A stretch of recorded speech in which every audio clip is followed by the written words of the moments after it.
இன்றைக்கும் கூட வெளிப்படுத்தின விசேஷம் 7ஆம் அதிகாரம் 9, 10 வசனங்களை நான் வாசிக்க விரும்புகிறேன். கவனியுங்கள். வெளிப்படுத்தல் 7ஆம் அதிகாரம் 9, 10 வசனங்கள். இவைகளுக்கு பின்பு நான் பார்த்தபோது, அப்போஸ்தலன் யோவான் பத்மோ தீவிலிருந்து தரிசன கண்களால் பார்த்தபோது, இதோ ஜாதிகளிலும் கோத்திரங்களிலும் ஜனங்களிலும் பாஷைக்காரிலும் இருந்து வந்ததும் ஒருவனும் எண்ணக்கூடாததுமான திரளான கூட்டமாகிய ஜனங்கள் வெள்ளை அங்கிகளை தரித்து தங்கள் கைகளில் குருத்தோலைகளை பிடித்து சிங்காசனத்துக்கு முன்பாகவும் ஆட்டுக்குட்டியானவருக்கு முன்பாகவும் நிற்க கண்டேன். அவர்கள் மகா சத்தமிட்டு, ரட்சிப்பின் மகிமை சிங்காசனத்தின் மேல் வீற்றிருக்கிற எங்களுடைய தேவனுக்கும் ஆட்டுக்குட்டியானவருக்கும் உண்டாவதாக என்று ஆர்ப்பரித்தார்கள். எத்தனை ஒரு அருமையான ஒரு காட்சி! பரலோகத்தை தரிசிக்கிற அப்போஸ்தலன் யோவான் எழுதுகிறார். இன்னைக்கு நான் புத்தக சாலையிலே பார்க்கும்போது நிறைய புத்தகம், நரகத்தை கண்டேன், பாதாளத்தை கண்டேன், அதில் துடிக்கிறவர்களை கண்டேன், அப்படி என்று அதை பற்றி நிறைய பேர் தரிசனம் கண்டு எழுதியிருக்கிறார். ஆனால் பரலோகத்தை கண்டேன் என்று எழுதியிருக்கிறவர்கள் ரொம்ப ரொம்ப ரொம்ப குறைவான பேர் தான். சிலருடைய புத்தகங்களை வாசித்து பார்த்தால் அவர்கள் சொல்லுகிற சரித்திரத்துக்கும் வேதத்துக்கும் சம்பந்தம் இல்லை. வேதத்துக்கு ஒவ்வாதபடி என்னென்னலாமோ சொல்லி வைக்கிறார்கள். அதை என்னால் ஏற்றுக்கொள்ளவே முடியவில்லை. பரலோகத்தில் உள்ள பல இடங்களை சில நாட்களாய் நாம் பார்த்து வந்தோம். புதிய பூமி 30% தேவனுடைய மகிமை நிறைந்ததா இருக்கும். புதிய வானம் 60% தேவ மகிமையால் நிரம்பி இருக்கும். புதிய எருசலேம் 100% மகிமை உள்ளதாய் விளங்கும். பரலோகத்தில் உள்ள ஆராதனை கூடமாகிய சீனாய் மலையிலே, சீயோன் மலையிலே எப்படி 1,44,000 பேர் நிற்பார்கள். ஆனால் இன்றைக்கு பரலோகத்துக்கு போகும்போது நாம் யார் யாரை அங்கே சந்திப்போம்? நான் சிறு வயதாக இருக்கும்போது எங்களுடைய வீட்டுக்கு எதிர் வீட்டிலே ஒரு தாத்தா இருந்தார். அவரை தாத்தான்னு கூப்பிட்டா அவருக்கு ரொம்ப கோபம் வந்துடும். அங்கிள்னு தான் கூடணும். முடியெல்லாம் நரைச்சி பழுத்த பழம் போல இருந்தாலும் தாத்தாங்கிறத மட்டும் அவர் ஒப்புக்கொள்ளவே மாட்டார். வேறு வழி இல்லாமல் நானும் அங்கிள்னு கூப்பிடுவேன். அவர் பரலோகத்தை பற்றி ஒரு கதை சொன்னார். என் வாழ்க்கையில் பரலோகத்தை பற்றி கேட்ட முதல் கதை அதுதான். உங்களுக்கும் அதை கேட்கணுன்னு ஆசையாக இருக்கும்னு எனக்கு தெரியும். சாம் ஜோத்ரா மீட்டிங் வந்து நிறைய கதை கேட்டு பழகிட்டீங்க. ஒரு மெத்தடிஸ்ட் பாஸ்டர் ஆவிக்குள்ளாகி பரலோகத்து போனாராம். ஒரு தேவதூதன் அவரை வரவேற்றான். அவரை பார்த்து, அவர் மெத்தடிஸ்ட் மேலே ரொம்ப பக்தி, சப வைராக்கியம்.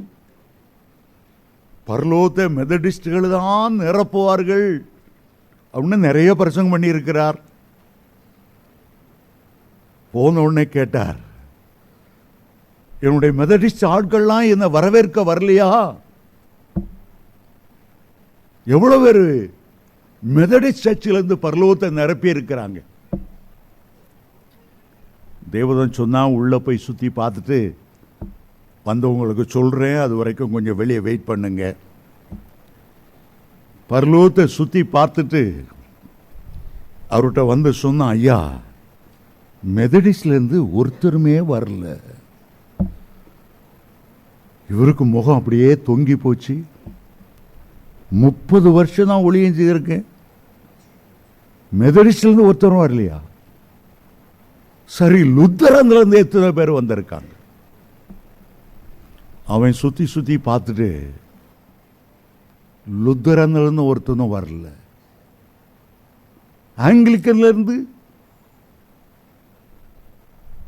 ஆங்கிலிக்கன்லேயும் ஒருத்தரும் வரல.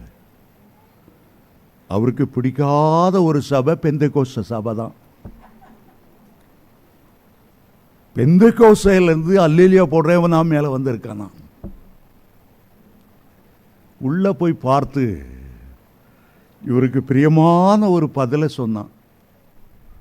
பெந்தெகோஸ்தேலிருந்தும் யாரும் வரல. நல்ல வேளை அவர் ஏலிம் சபை பற்றி கேட்கல, கேட்டிருந்தானே அவருக்கு ஹார்ட் அட்டாக்கே வந்திருக்கும். அவர் கேட்டார், அப்பா சரி லுத்தரனும் இல்லை, மெதடிஸ்டும் இல்லை, ஆங்கிலிக்கனும் இல்லை, யார் தான் பரலோகத்துக்கு வந்திருக்கா? சொன்னா பரலோகத்தில் மெதடிஸ்டனும் லுத்தரனும் ஒன்றும் கிடையாது. இயேசுவினுடைய இரத்தத்தால் கழுவப்பட்டு கடைசி வர பரிசுத்தமா பாதுகாத்து கொண்டவங்க தான் பரலோகத்தை நிரப்பி இருக்கிறார்கள். ஹல்லேலூயா, ஹல்லேலூயா. இங்க தான் உலகத்தாரு இந்த வாத்தெல்லாம் மெதடிஸ்ட் வாத்து, இது கத்தோலிக்க வாத்து, இது சிஎஸ்ஐ வாத்து. ஆனால் பரலோகத்தில் அப்படி வித்தியாசமே கிடையாது. ஒரே பிதாவானவர் நம்ம கொண்டு ஒரே இரட்சகர் ஜீவனை கொடுத்திருக்கிறார். ஒரே ஆவினால நம்ம தாகம் தீர்க்கப்பட்டு இருக்கிறோம். இந்த பூமியில் நம்ம எந்த டினாமினேஷனாக இருந்தாலும் கடைசி வர தங்களுடைய ஓட்டத்தை பாதுகாத்து கொண்டு பரிசுத்தத்தோடு ஓடி முடித்தவர்கள் அவருடைய எல்லாரும் பரலோகத்தில் காணப்படுவார்கள்.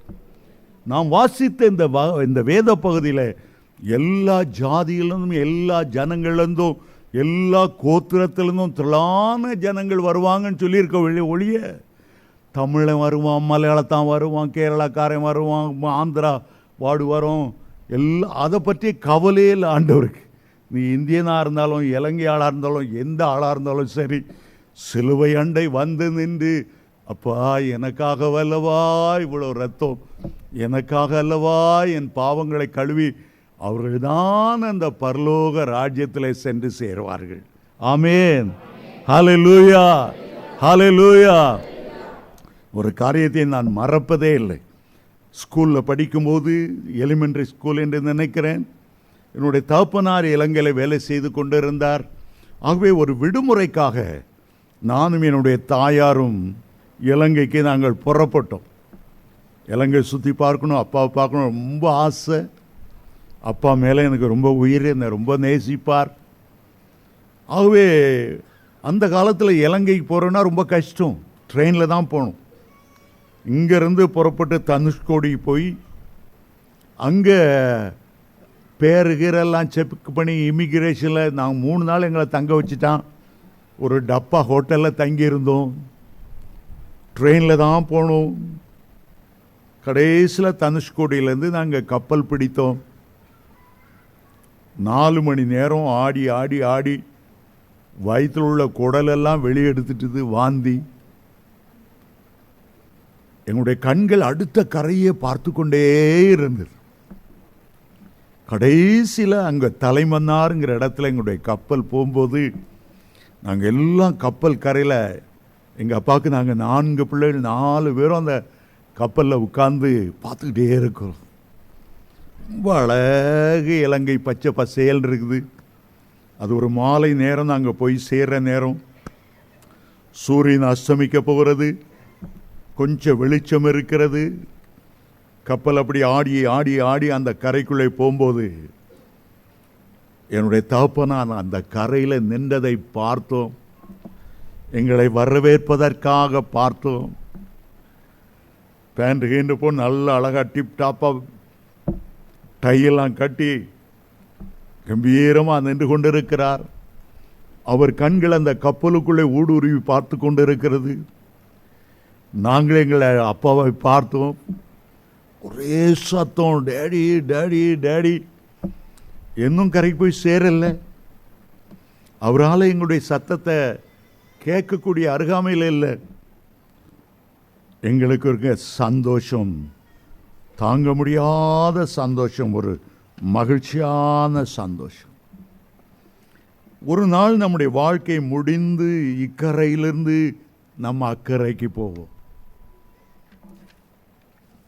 அக்கறையிலிருந்து இக்கரைக்கு வந்த இயேசு உன்னதத்திலிருந்து பூமிக்குரியவராய் மண்ணுக்குரியவராய் வந்த இயேசு, அவருடைய அழகு, அவரை பார்க்கும்போது பரலோகத்தில் எதை பார்ப்பதை காட்டிலும் இயேசுவை பார்ப்பது அவ்வளோ சந்தோஷமா இருக்கும். 1000 10,000 பேரிலும் சிறந்தவரை பார்க்கும்போது, முற்றிலும் அழகுள்ளவர் என்பதை பார்க்கும்போது, நம்மேல் அவ்வளவு பாசமும் அன்புமுடையவராய் இருப்பதை நாம் பார்க்கும்போது நம்முடைய உள்ளமெல்லாம் துள்ளும் களிக்கூறும். பரலோகத்தில் நாம் பல விதத்தை, பல காரியங்களை பார்த்தாலும், பரலோகத்தில் பல பல பரிசுத்தவான்கள், பழைய ஏற்பாட்டு பரிசுத்தவான்கள், புதிய ஏற்பாட்டு புதிய பரிசுத்தவான்களை பார்க்க விரும்புவதை பார்க்கிலும், அங்கே ஜீவ புத்தகம் திறந்திருக்கும், நம்முடைய பேரை அதிலே பார்ப்பதை பார்க்கிலும், கர்த்தர் நமக்கு உண்டாக்கின வாசஸ்தலங்களை பார்ப்பதை பார்க்கிலும், நமக்காக வைத்திருக்கிற பரிசு பொருள்கள், கிரீடங்கள், வாடாத கிரீடம், ஜீவ கிரீடம், நீதியின் கிரீடம், மகிமையின் கிரீடம் பார்ப்பதை பார்க்கிலும், பரலோகத்திலே நமக்காக வைத்திருக்கிற சுதந்திரங்களை பார்ப்பதை பார்க்கிலும், இயேசுவை பார்ப்பதே நமக்கு அவ்வளவு சந்தோஷமாயிருக்கும். ஹல்லேலூயா, ஹல்லேலூயா. ஒவ்வொரு காயங்களாக முத்தம் செய்வோம், ஒவ்வொரு தழும்புகளாக முத்தம் செய்வோம். முட்கிரீடம் தரித்த அவருடைய தலையில் பொற்கிரீடத்தை தரித்து நாம் மகிழும். பரலோகம் முழுவதிலும் கவர்ச்சிக்கிற ஒரு மாபெரும் காந்த சக்தி இயேசு கிறிஸ்து தான். வேதம் சொல்லுகிறது, பரலோகத்திலே நமக்கு வெளிச்சம் கொடுக்க சூரியனும் சந்திரனும் வேண்டியதில்லை. ஆட்டுக்குட்டியானவரே அந்த பரலோகத்துக்கு வெளிச்சமாய் இருப்பார். முழு அண்ட சராசரங்களிலும் பிரகாசிக்கக்கூடிய மகிமின் வெளிச்சமாய் அவரை சுற்றில் அவ்வளவு தேவதூதர்கள் இருந்தாலும் இயேசுக்கு இணையானவர்கள் வேறு ஒன்றுமே இல்லை. ஒரு பழைய பாட்டு உண்டு, பிரதர் நல்லா பாடுவார்னு நினைக்கிறேன். அதில் அந்த பாட்டு எழுந்தது சகோதரி வயலட் ஆரோன் என்ற ஒரு அம்மா, இன்றைக்கு இல்லை. அந்த பாட்டில் அவங்க எழுதுற சொல்றார், இன்ப இயேசு ராஜாவை மகிமையில் அவரோடு ஆணிகள் கடாவப்பட்ட அவருடைய கரத்தை பார்ப்பேன், துளைக்கப்பட்ட விலாவை பார்ப்பேன். ஒவ்வொன்றாய் அதை வர்ணிக்கிறார்கள், வர்ணிக்கிறார்கள், வர்ணிக்கிறார்கள். ஆத்தும நேசரின் அழகு. உன்னத பாட்டு 5:16 அவர் 1000 பேரிலும் 10,000 பேரிலும் சிறந்தவர், ஒரு முற்றிலும் அழகுள்ளவர். வெளிப்படுத்தல் 1 வாசிக்கிறோம், 7 நட்சத்திரங்களை தன்னுடைய கைகளில் ஏந்தி கொண்டு 7 குத்துவிளக்குகளின் மத்தியில் உலாவுகிறவராய் அவரை நாம் பார்ப்போம். அவரை பார்க்கும்போது ஒரு 6 அடி உயரமான மனிதனாய் அல்ல, அவரை பார்க்கும்போது மரியாளின் மகனாக, பால் குடிக்கும் பாலகனாக, குழந்தை இயேசுவாக இனி நாம் பார்க்க போகிறதில்லை. மாம்சத்திலே அவர் வந்தார், உண்மைதான்.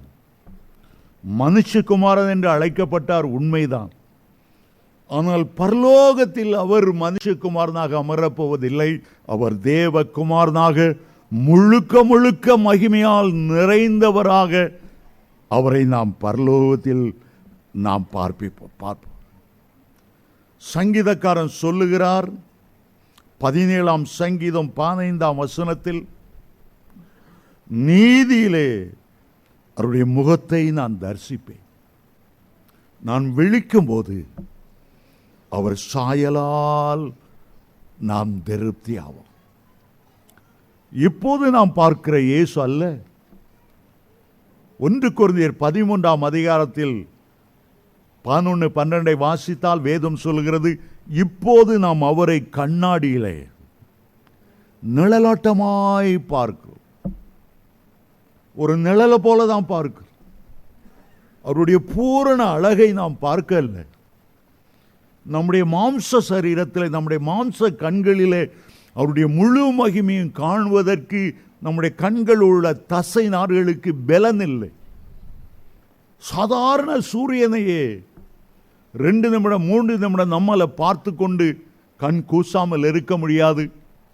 மத்தியான வெயில் அப்படியே பார்த்து இருந்தால் கண்ணு குருடா போகும். சூரியனை உண்டாக்கின, நட்சத்திரங்கள் சந்திரனை உண்டாக்கினவர் பிதாவின் மகிமை பொருந்தினவராக அந்த மகிமை தேசத்தில் இருக்கும்போது நம்முடைய ஆவிக்குரிய உள்ளான மனுஷனிலிருந்து தான் அவருடைய பூரண அழகை நம்மால் பார்க்க முடியும். அவருடைய பூரண அழகை பார்க்க முடியும்.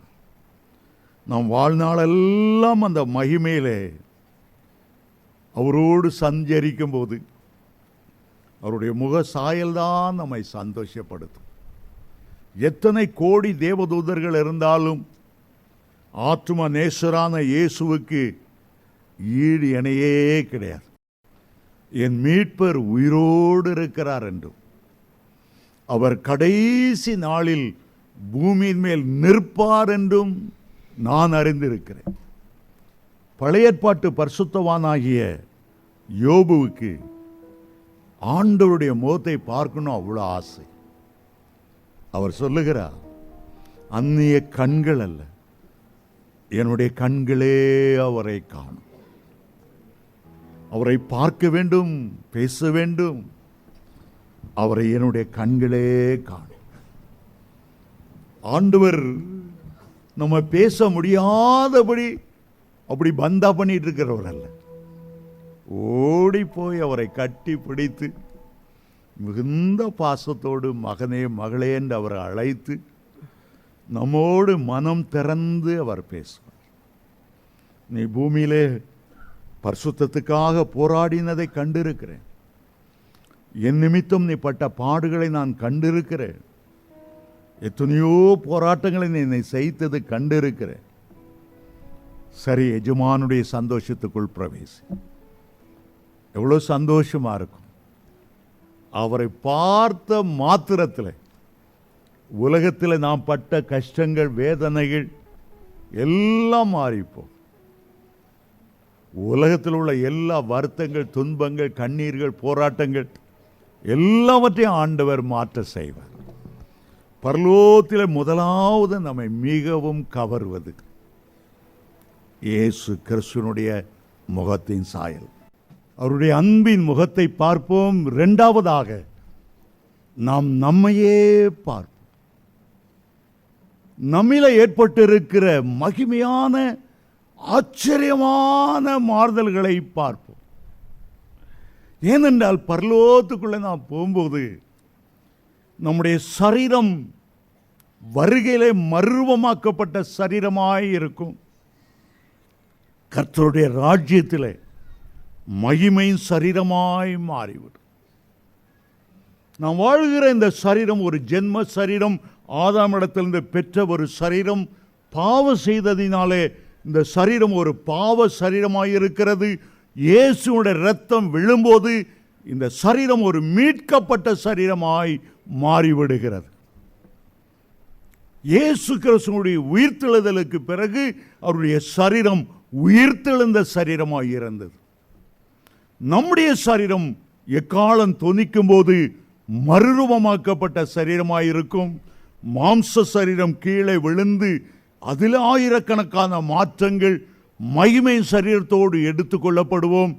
பரலோகத்திலே மகிமையின் சரீரமாக இருக்கும். அங்கே போயிட்ட பிறகு நீங்கள் யாரும் கருப்போ சப்பமுக்கோ வெளுத்த முடியோ ஒன்றும் இருக்காது. வேதம் சொல்லுகிறது, நீங்கள் இயேசுவை போல மாறிவிடுவீர்கள்.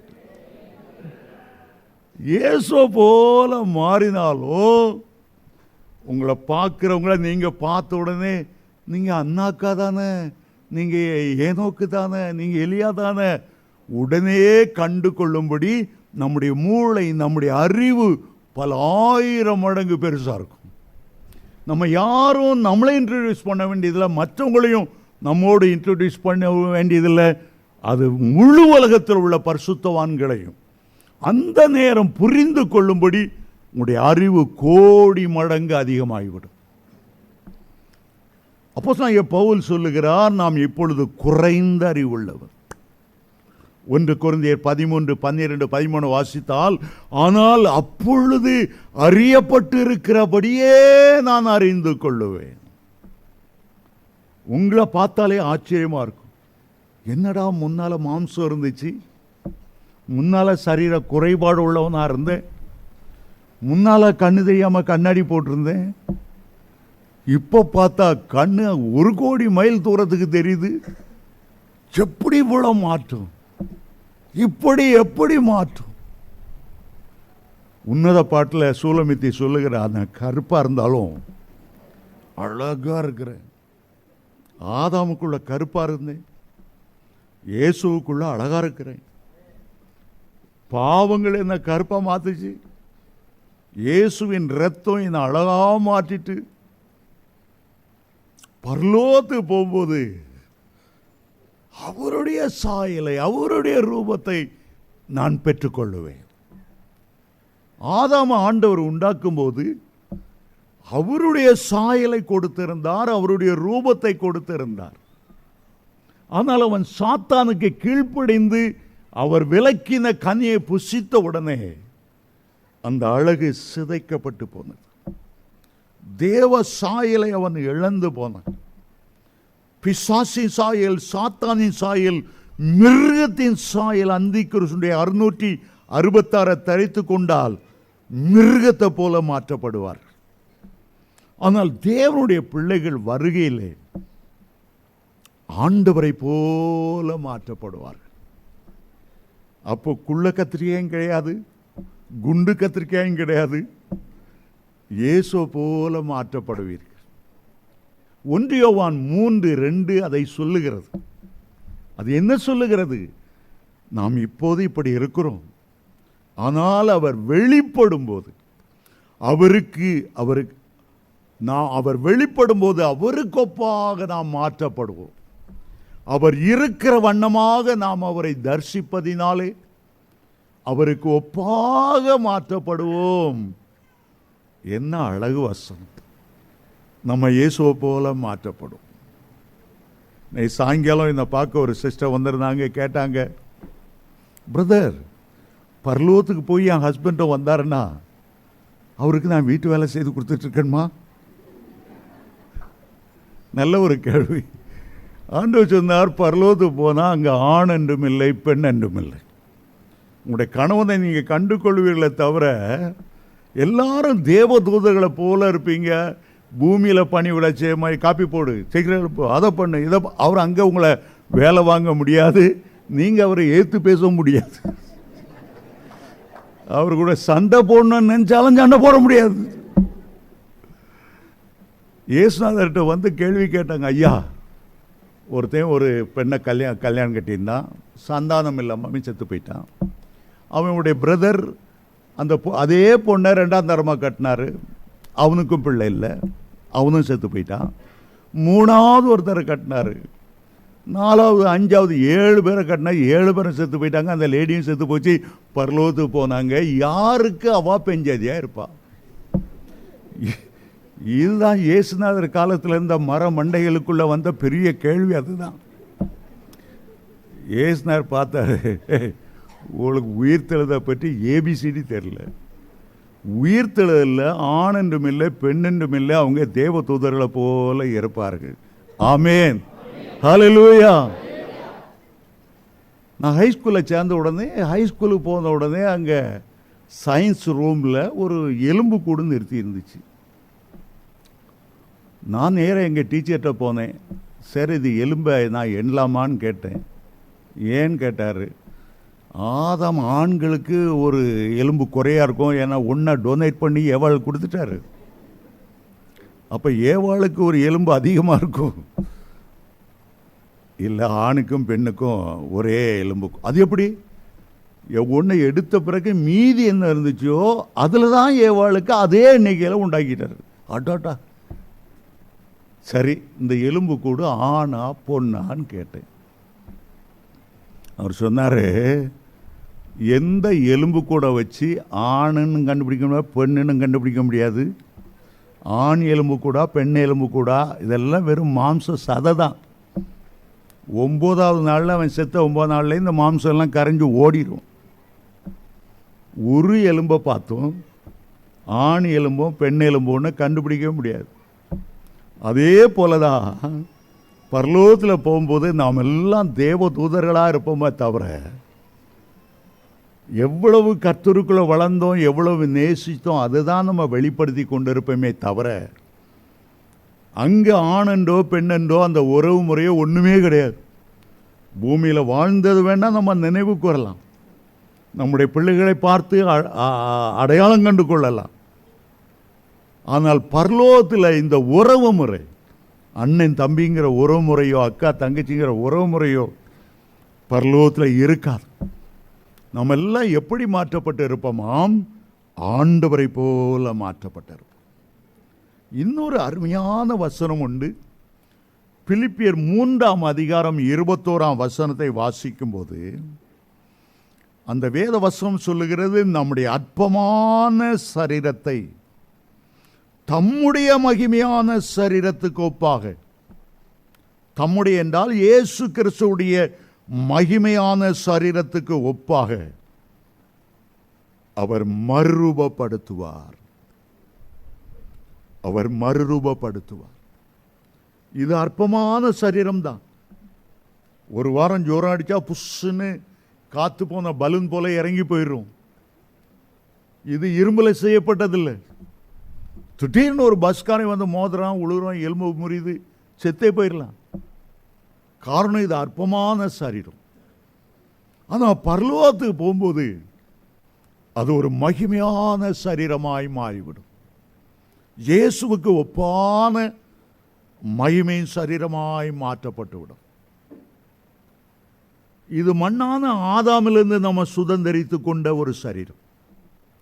பூமியிலிருந்து எடுக்கும்போது ஏறக்குறைய 38 விதமான எலிமெண்ட்ஸ், அதிலிருந்து தான் இந்த சரீரத்தை உண்டாக்கிறார். மண்ணான ஆதாமிலிருந்து உண்டாக்கப்பட்டவர். ஆனால் இந்த மாம்சமும் இந்த மண்ணும் இந்த எலும்பும் பரலோகத்தை சுதந்திரிப்பதில்லை. விண்ணுக்குரியவருடைய சாயலிலே நாம் மறுவ ரூபமாவதால் ஆண்டவர் திரும்ப திரும்ப சொல்லுகிறார், மாம்சமும் இரத்தமும் பரலோகத்தை சுதந்திரித்துக் கொள்ளப் போவதில்லை. நமக்குள்ளே இருக்கிற உள்ளான மனுஷன், நமக்குள்ளே இயேசுநாதரும் பரிசுத்த ஆவியானவரும் தங்கி இருக்கிறார். அவர் நமக்குள்ளே உருவாக்கி கொண்டு வளர்ந்து கொண்டு வருகிற மகிமம், ஒரு உள்ளான மனுஷன்தான் மகிமையின் மேல் மகிமை அடைந்து மறுரூபமாவான். ஆகவே உலகத்துக்குரிய நட்புறவுகள், உலகத்துக்குரிய உறவு முறைகள் ஒன்றும் அங்கே இருப்பதில்லை. பரலோகத்துக்கு போவோம், நமக்கு அருமையானவர்களை பார்ப்போம். நமக்கு முன்பாக கடந்து போனார் என்னுடைய தகப்பனார். ஒரு முறை நான் ரொம்ப கவலையாக இருக்கும்போது இறங்கி வந்தார், என்னை ஆறுதல் சொன்னார், பேசினார். எங்கள் அப்பா இருக்கிறீங்கன்னு கேட்டேன். பரதேசில இளைப்பாய் கொண்டு இருக்கிறேன். 100 பேருக்கு ஒரு தேவதூதர்களை இங்கே நியமித்திருக்கிறார்கள். எப்போதும் பரலோகத்தை நோக்கி பார்த்து நாங்கள் துதிப்பது பாடுவது வழக்கம். ரொம்ப அருமையான ஆலோசனை சொன்னார், ஆற்றினார், தேற்றினார். நேர்மமாகிவிட்டது என்று போய்விட்டார். சில வேளைகளில் பூமியில் வரும்போது ஒரு மண்ணுக்குரிய சரீரத்தை எடுத்து கொண்டு வந்து நம்மோடு பேசினாலும் அவர்கள் மண்ணுக்குரியவர்கள் அல்ல, அவருடைய கர்த்தருடைய பிள்ளைகள். ஹல்லேலூயா, ஹல்லேலூயா. முதலாவது இயேசுவை பார்ப்போம், இரண்டாவது நம்மை நாமே பார்ப்போம். எப்படி மண்ணுக்குரிய சரீரம் மகிமை சுதந்திரித்துக் கொள்ளும், எப்படி கர்த்தர் கிருபையாயிருந்து பரலோகத்துக்கு கொண்டு போனார், அவர் சாயலே நாம் மாற்றப்பட்டிருப்பது நமக்கு அவ்வளவு பெரிய ஆசீர்வாதம். மூன்றாவதாக, பரலோகத்துக்கு போகும்போது 2 காரியத்தை நீங்கள் பார்ப்பீர்கள். ஒன்று, உங்களுடைய பெயர்கள் ஜீவ புத்தகத்தில் எழுதப்பட்டு இருக்கிறது.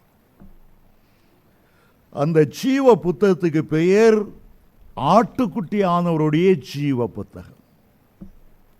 வேதம் முழுவதையும் வாசித்தால் ஜீவ புத்தகம் என்று வாசிக்கலாம், ஆட்டுக்குட்டியானவருடைய ஜீவ புத்தகம் என்று இன்னொரு புத்தகத்தை நாம் பார்க்கலாம். ஜீவ புத்தகம் என்று சொல்லப்படுவது பழைய ஏற்பாட்டு பரிசுத்தவான்கள் நித்திய ஜீவனை பெறும்போது அவர்களுக்கு எழுதப்படுகிற புத்தகம். ஆட்டுக்குட்டியானவருடைய ஜீவ புத்தகம் என்பது புதிய ஏற்பாட்டிலே ஆட்டுக்குட்டியினுடைய இரத்தத்தாலும் அவருடைய உடன்படிக்கையின்படியே நாம் மீட்கப்பட்டவர்கள்.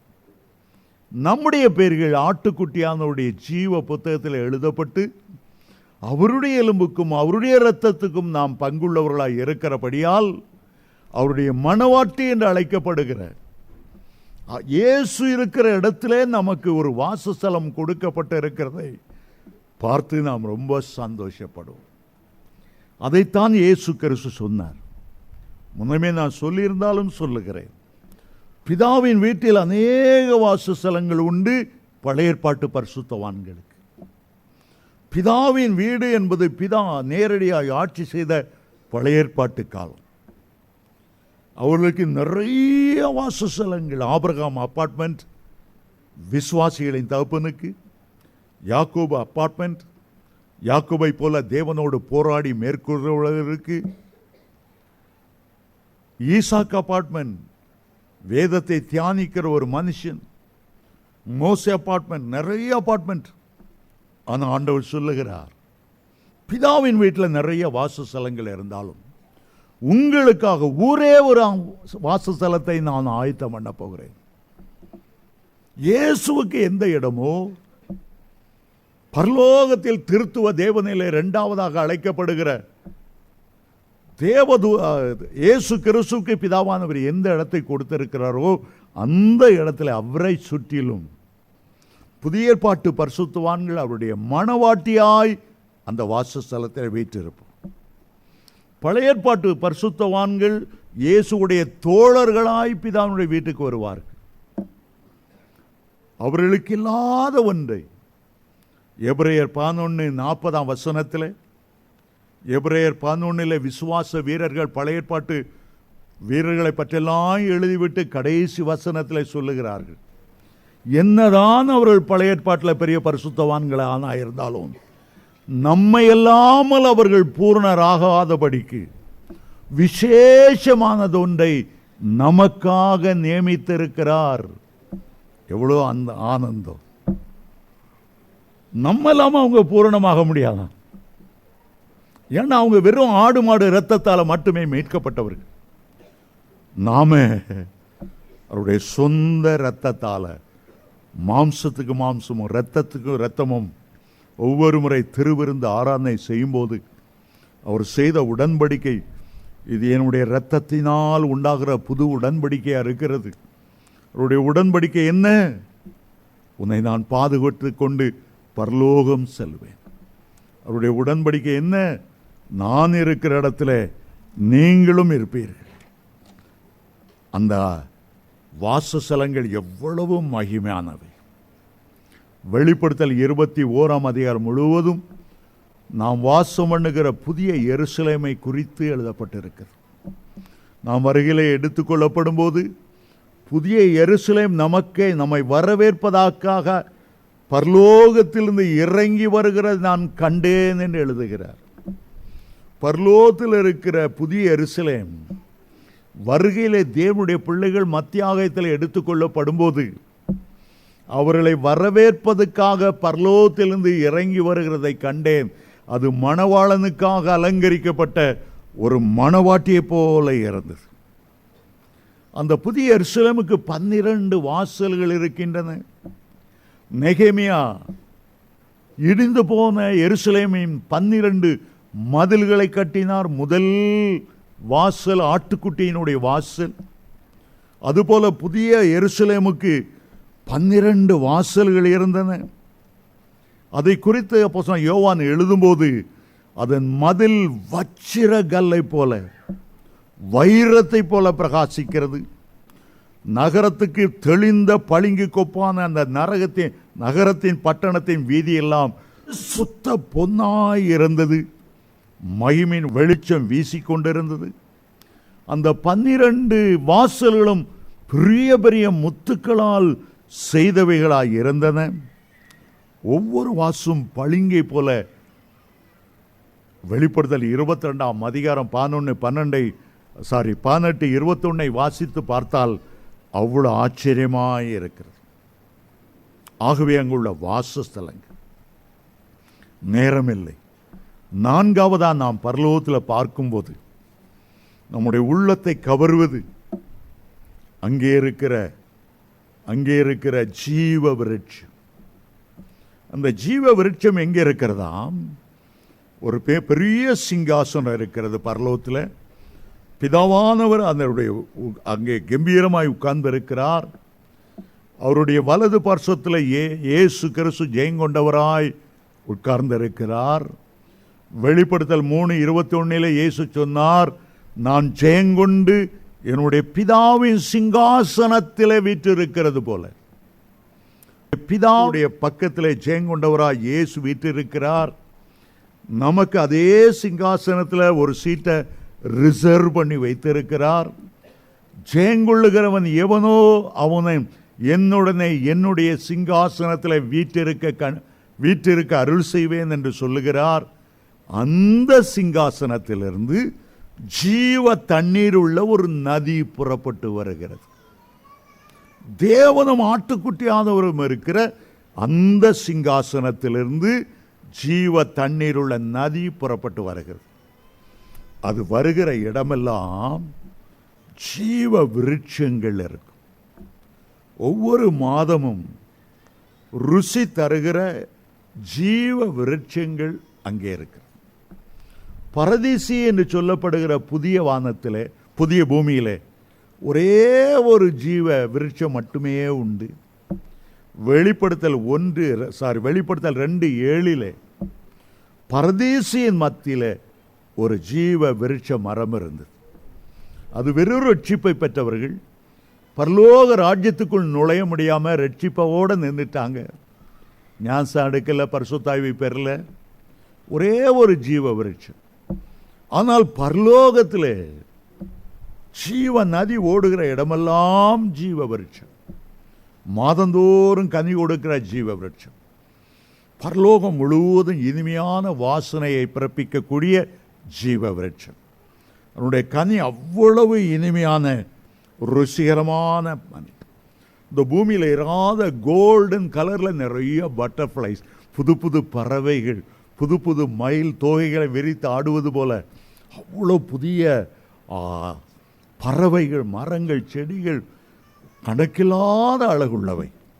அங்கெல்லாம் நாம் பரிசுத்தவான்கள் ஒருவரோடு கூட இருந்து ஏனோக்குடைய வாழ்க்கை கேட்பாங்க. பக்கத்தில் போட்டிருக்க பெஞ்சில், அந்த கோல்டன் பெஞ்சில் உட்கார்ந்து எலியாவுடைய வாழ்க்கை கேட்போம். ஏனோக்குடைய வாழ்க்கை, எலியா, ஏசாயா, எரேமியா, நமக்கு முன்னால் ஓட்டத்தை ஓடி முடித்த அருமையான பரிசுத்த வான்களுடைய வார்த்தைகளை கேட்போம். 5வதாக கடைசியாக பரலோகத்துக்கு நாம் போகும்போது ஆண்டவர் நமக்கு அளிக்கிற பலன் என்னோடே கூட வருகிறது. வெளிப்படுத்தின விசேஷம் 22 அதிகாரம் 11-12 ஆண்டவர் சொல்லிவிட்டு, நீதி உள்ளவன் இன்னும் நீதி செய்யட்டும், பரிசுத்தமாயிருக்கிறவன் இன்னும் பரிசுத்தமாயிருக்கட்டும் என்று சொல்லிவிட்டு அடுத்த வார்த்தை சொல்லுகிறார், அவனுக்கு நான் அளிக்கும் பலன் என்னோடே கூட வருகிறது. பூமியில் நீங்கள் ஆண்டவருக்காக பாடுபடும் போது அது உங்களுக்கு பெரிய பலனா, ரிவார்டா, கிரீடமா, பரிசுத்தவான்களின் சுதந்திரமா உங்களுக்கு அங்கே சேருவார். நீங்கள் என்ன காரியம் ஆண்டவருக்காக முயற்சி செய்தாலும், எத்தனை ஆத்துமாக்களை ஆதாயம் பண்ணாலும், அதை ஆண்டவர் கவனத்தில் வைத்து அதற்கான வெகுமதி உங்களுக்கு தராமல் இருக்கவே மாட்டார். அதை அவர் கவனிக்கிறார். கர்த்தர் கொடுக்கிறீர்களா, அதை கவனிக்கிறார். தசமபாகம் கொடுக்கிறீர்களா, பரலோகத்தில் உங்கள் பொக்கிஷங்களை நீங்கள் சேர்த்து வைக்கிறீர்கள். பூமியில் பேங்கில் போட்டால் பேங்க் திவாலாயிரும். வீட்டில் பாதுகாத்து வச்சா பீரோவை உடைச்சி கள்ளம் கொண்டு போயிடுவான். ஆனால் பரலோகத்தில் திருடுகிறதும் இல்லை, பூச்சி அரிக்கிறதும் இல்லை. உங்களுடைய பொக்கிஷங்களை பரலோகத்தில் சேர்த்து வையுங்கள். உங்களுடைய இருதயம் எங்கே இருக்கிறதோ, உங்களுடைய பொக்கிஷம் எங்கே இருக்கிறதோ, அங்கேதான் உங்களுடைய இருதயமும் இருக்கும். நீங்கள் பட்ட ஒவ்வொரு பாடுகளும் உங்களுக்கு மகிமையாய் மாறும். இக்காலத்து பாடுகள் இனி உங்களில் வெளிப்படும் மகிமைக்கு ஒப்பானவைகள் அல்ல. உங்களை பாடுபடுத்துகிறார்களா? இயேசு சொல்லுகிறார் மத்தேயு 5:12, சந்தோஷப்பட்டு களி கூறுங்கள், பரலோகத்தில் உடைய பலன் மிகுதியாயிருக்கும். யாக்கோபு 1:2-3 சொல்லுகிறார், என் சகோதரரே, நீங்கள் பலவிதமான சோதனைகளில் அகப்படும் போது உங்களுடைய விசுவாசத்தின் பரீட்சையானது பொறுமையை உண்டாக்கும் என்று அறிந்து மிகுந்த சந்தோஷமாய் எண்ணுங்க. ஆண்டவருக்கு ஊழியம் செய்வது அவ்வளவு பெரிய பாக்கியம். பவுல் சொல்லுகிறார், உலகத்தில் நான் நல்ல போராட்டத்தை போராடினேன், என்னுடைய விசுவாசத்தை காத்துக்கொண்டு என்னுடைய ஓட்டத்தை முடித்தேன். பரலோகத்தை பார்த்து சொல்லுகிறார், இது முதல் நீதியின் கிரீடம் எனக்காக வைக்கப்பட்டிருக்கிறது. நீதியுள்ள நியாயாதிபதியாகிய என் ஆண்டவர் அதை அந்நாளிலே எனக்கு தந்தருளுவார். ஒரு மகிமையான எதிர்பார்ப்பு. ஆகவே கர்த்தர் உங்களுக்கு ஊழியத்துக்கு அழைத்தால் முழுபலத்தோடு ஊழியம் செய்யுங்க. இந்த இயேசு ராஜாவை நான் பார்த்தால் போதும், மகிமையில் அவரோடே நான் வாழ்ந்தால் போதும், நித்தியமா மோட்ச வீட்டில் சேர்ந்தால் போதும், நித்தியமா மோட்ச வீட்டில்